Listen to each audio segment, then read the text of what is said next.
Hello everyone, and welcome to Hill Street. Today's story is The Hartsville Mantis Man by Jeb Stewart. If you end up enjoying this story, please leave a like.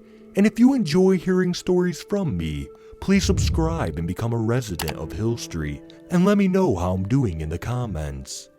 Now, let's get to this nightmare. It's a hot, humid, sticky, crappy summer this year. Makes camping miserable, even though I still find myself out here doing it.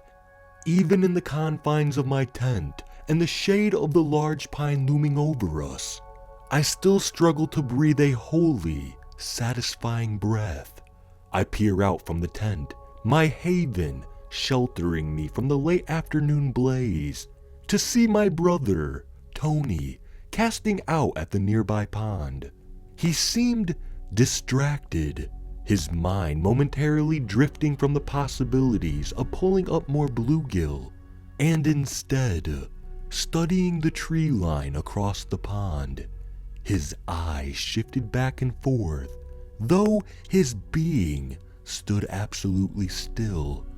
"You good, dude?" He jumped and cursed as I yelled. Yeah, I think so. "Could you come over here for a minute?" he said, quietly, cautiously. I stood, pushing the flap to the tent open as I lazily made my way over to him. The sun was unrelenting, and the air was heavy, leaving me, a meandering idiot, on my way to the shore. I looked out to the horizon, shielding my face from the intrusive sunbeams. Tony pointed to everywhere in general, and nowhere in particular. I had a hard time seeing what he wanted me to see. His finger shifted from tree to tree, bouncing back and forth. "Don't you see it?" he whispered. I looked over to my older brother. His lip was quivering violently. I shoved him, nearly knocking him on his butt. "Quit messing with me. I don't see nothing," I spat as I walked over to the dock, trying to get a better look. Though, I doubt there's anything to be seen. "Just watch," he said quietly. I shot him another dirty look before turning my attention back to the pines across the pond. I watched, studied each and every one of the massive trees, half expecting to actually see something. For one of my brother's ridiculous, made-up creatures to somehow materialize. I know, as soon as I fall for his stupid joke, he'd have a crap-eating grin on his face, punch me in the arm, and yell, "Gotcha!" That's typically how it went with Tony. I hate to say that I actually did see something. Something darting and hopping from tree to tree. But I did. What I hated even more was that when I told Tony what I'd seen, he didn't have his normal gotcha reaction, but instead began slowly moving backward. His entire body was visibly trembling. I'm not sure what it was that I was seeing. It moved too fast, too quickly for me to give a good description, though I could swear it looked almost human, like a person with really long arms. I turned to go grab the binoculars from the tent, adrenaline replacing my heat-induced stupor. I was about halfway to the tent when Tony spoke out once more. "I think it's just a hunter." The relief in his voice was palpable. I returned my attention to the spot across the pond we'd been watching, and to my surprise, there, walking along the tree line, was a man clad in a bright orange vest and a gun slung over his shoulder. I laughed, a cautious wheeze lost in the light breeze which the evening brought with it. The sun slowly sliding down the horizon, dipping its toes beneath the tops of the pines. "The heat's getting to us, man. I'm about to cook dinner. Come help me start this fire," I called out to Tony. trying to get his mind off of things. It was weird reassuring my older brother. Usually, he was the more level-headed of us. Yeah, sorry dude, I'll be over in a sec, he replied, beginning the short venture from the shore to our tent, stealing glances at the trees as he went. The next couple of hours went by unceremoniously. Tony had built a roaring fire, something he'd mastered since I started bringing him on these camping adventures with me. I scooped a glob of homemade butter from a mason jar I brought and plopped it onto the skillet which sat over the fire. Tony and I had a pretty good routine at this point. He'd fillet the fish and I'd throw it in the skillet so we could eat as we worked. The fire crackled and snapped, coupled with the croaking frogs and birds chirping overhead. It had created a peaceful ambience. This is what it was all about. This is what made enduring the heat all worthwhile. Though I couldn't shake the feeling that something, somewhere, was watching us. I marked it down as residual anxiety from the hunter we'd seen earlier. The silence was abruptly broken. I think that hunter was looking for something, Tony said, turning his gaze to me. I looked down at the fire, studying it as I tried to formulate a good response. What do you mean? Was the best I could come up with, but I knew what he meant. He and I both knew there was something else out there, though I had been trying my best to tuck it away in the depths of my brain. Did you really not see it? That thing?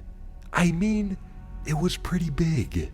He trailed off, bringing a forkful of fish to his mouth. The darkness was beginning to seep in, but I could see his eyes shifting back and forth among the trees which surrounded our sight. His anxiety renewed my worries. The feeling of being watched grew stronger with each passing minute. I mean, I'm sure we're being watched. Our presence is being studied by thousands of tiny eyes.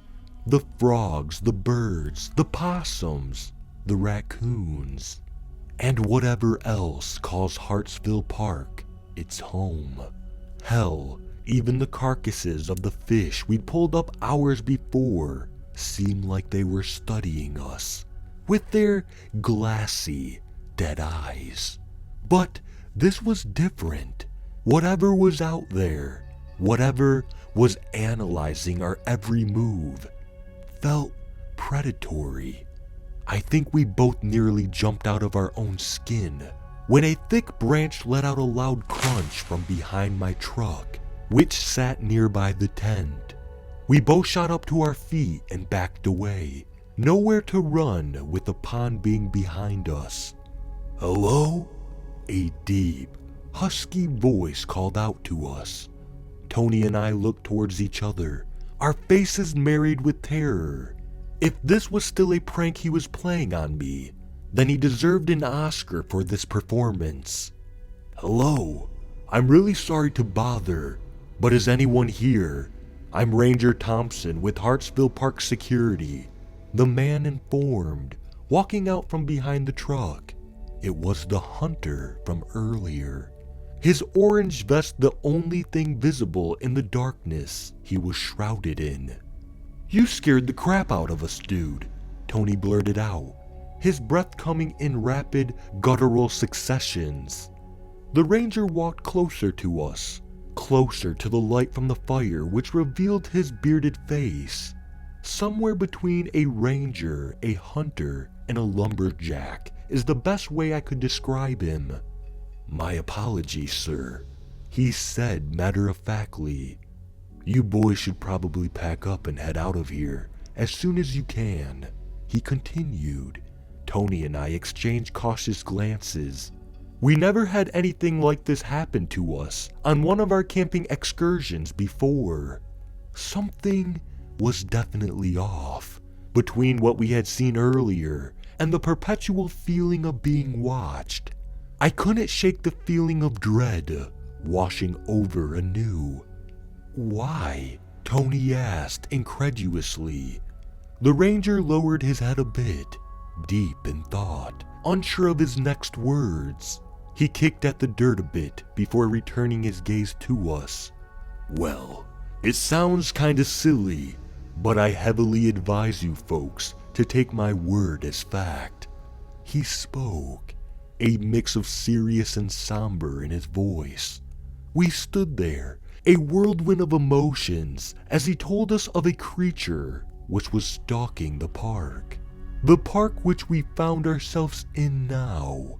He described it as tall and humanoid in appearance, but when he remarked that it had extremely long arms, well, that's when I knew the thing we had seen earlier was very much real. "I saw it up pretty close, right across this pond here." He gestured towards the water, which looked more like a hungry void at this point in the night. Its eyes were like the size of footballs on the side of its head, had these beady little pupils. He regaled every last detail, most likely in hopes of scaring us off. Its arms, well, I think they were arms. He chuckled quietly, had these like teeth, like they folded in almost like a T-Rex or something. But the insides of its arms had these spines, teeth, whatever you want to call them. He frowned as he told us, his voice growing quieter as he spoke, seemingly afraid of it hearing him. I tried to shoot him, but it was too quick. The ranger was cut off by what sounded like someone tearing a sheet of fabric in half. A long, jagged appendage emerged from his chest. Ranger Thompson's eyes were the size of quarters, falling from us and peering down to his chest as a stream of blood began trickling down his lip. A massive pool of blood had begun to form at his feet. This man was beyond saving, and that was before the creature whipped its arm and slammed him into a tree. Ranger Thompson went limp, dead. I tried to speak, to scream, but instead a quiet, throaty whimper escaped my throat. The thing stood there, massive but gangly, studying us with its giant eyes. Those beady pupils shifted from us to our campsite, darting all about, taking in every detail of its environment, plotting its next move, the most efficient way to dispose of us. As far back as humans go, to the early known inhabitants of our kind, we came equipped with a way of dealing with predators. Fight, flight, or freeze. A lot of people forget about freeze, but I didn't, because that's exactly what I did. If it wasn't for Tony, my brother, I would surely have been this thing's dinner as it lurched at us with dizzying speed. I fell to the ground, just out of harm's way, and standing in my place was my brother, who took the brunt of the creature's attack. When I looked up, its back was facing me, and it had Tony pinned up against the tree. He screamed out my name, calling for me with desperation. My senses seemed to all come flooding back, putting my adrenaline to use. The ranger had a gun. I hopped to my feet and scurried over to the dead man's body, quickly flipping him onto his stomach and tearing the shotgun free from its sling.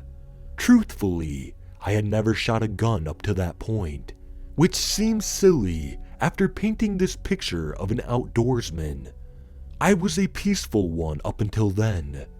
I cocked the gun and aimed it for the thing's back. I pulled the trigger and the gun blasted with a deafening roar. My vision went blurry for a moment, stars swirling in and out of view as the blast sent me stumbling backwards a bit. This all happened 38 years ago today. I was 19 then, a young man with dreams of traveling the world and meeting new people, maybe even finding love with someone along the way. I'll never forget when I came to, that gun trembling so violently in my hands, my brother's head splattered against the tree from the bullet, the creature nowhere in sight. I had gone into a sort of comatose state after that.